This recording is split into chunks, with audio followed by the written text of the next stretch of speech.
It's Friday the 22nd of November 2019. I'm Dan from themeparknut.com and this is Theme Park News in a minute. Let's get cracking.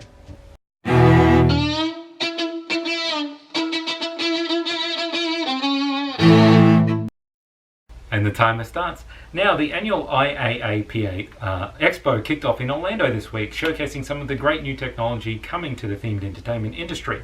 Busch Gardens and SeaWorld used the expo to reveal the coaster cars for their upcoming roller coasters, including Gwazi and the Texas Stingray. Legoland New York used the expo to announce a brand new ride called the Lego Factory Adventure Ride. It will allow riders to view themselves as Lego Minifigures during the ride.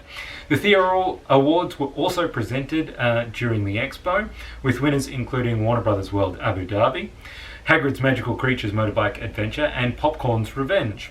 Star Wars Galaxy's Edge won 2 Thea Awards itself, and it was also nominated for a Grammy this week for the theme song for the land, the composition by John Williams.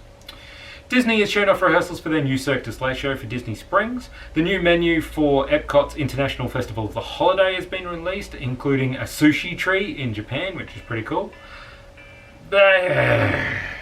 That is it for this week's Theme Park News in a minute. If you have any comments or questions, please leave them in the section down below. We'll be back on Sunday with a video all about Nintendo World and speculating what's going to be in there, so tune in for that. In the meantime, you can check us out on Twitter at ThemeParkNut, on Instagram, ThemeParkNut, Insta, or our blog is themeparknut.com. Don't forget to subscribe, and until next time, cheers.